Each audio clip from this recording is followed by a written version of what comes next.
6월 18일 기쁨과 감사의 정오 묵상 시간입니다.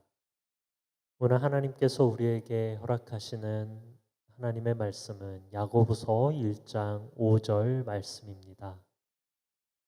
너희 중에 누구든지 지혜가 부족하거든 모든 사람에게 후히 주시고 꾸짖지 아니하시는 하나님께 구하라. 그리하면 주시리라. 아멘. 오늘은 불신앙적 신앙에 대한 말씀을 나누고자 합니다.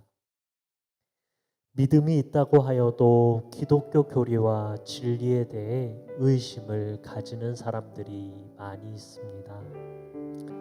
일단 의심이 마음과 생각 속에 들어오면 의심의 악순환이 시작됩니다. 이러한 악순환은 우리 스스로 신앙이 없다고 생각하게 만들 뿐만 아니라 하나님으로부터 계속해서 멀어지는 느낌을 받게 합니다. 심한 경우에는 하나님과의 기본적인 신앙의 관계까지 흔들리는 경우도 경험하는 것을 봅니다. 하나님은 우리가 의심을 버리고 하나님께 가까이 나아오기를 원하십니다. 하나님은 의심을 통해 우리 자신의 부족함과 연약함을 깨닫고 다시 하나님께 지혜를 구하기를 원하십니다. 믿음 생활에서 의심이 생기는 이유가 있습니다. 의심은 삶의 고난과 어려움 때문에 옵니다. 초대교회 성도들 중에는 하나님의 능력은 믿지만 시험과 시련 속에서도 하나님께서 여전히 도우시고 계신다는 그 믿음이 있었습니다. 의심과 회의는 문제를 바로 보게 하고 하나님의 능력을 깨닫는 영적 기회를 제공하기도 합니다.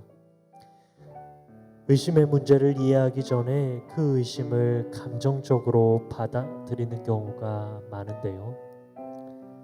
하나님의 돌보심과 간섭을 의심하게 되면 신앙적 관계는 깨어지며 하나님으로부터 점점 멀어지게 된다고 로마서 4장 20절은 말씀합니다. 시련 속에 놓이게 되고 여러 가지 문제들이 찾아오면 먼저 자신의 능력에 대해 의심해 보게 되지요.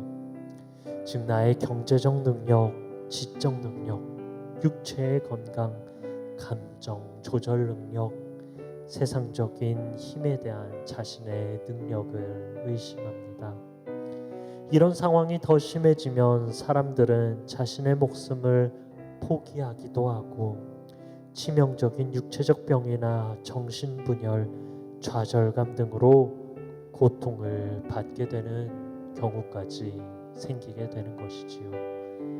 이러한 의심의 문제를 이기기 위해서는 반드시 하나님을 바라보며 주님의 역사와 속성을 이해하고 깨달아야 합니다. 하나님은 지혜를 구하게 하시면서 삶의 시련과 어려움도 허락하시는 분이기 때문입니다. 이 시간 우리가 속한 상황 가운데서 하나님께서 우리에게 주시는 삶의 의미와 그 인도하심을 받으시는 저와 여러분들 되시기를 간절히 축원합니다.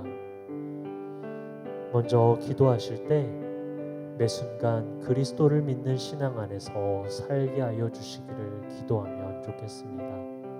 그리고 두 번째로 어려운 상황 속에서도 하나님의 능력을 의지하는 인생이 다 되게 해달라고 이 시간 합심하여 기도하겠습니다.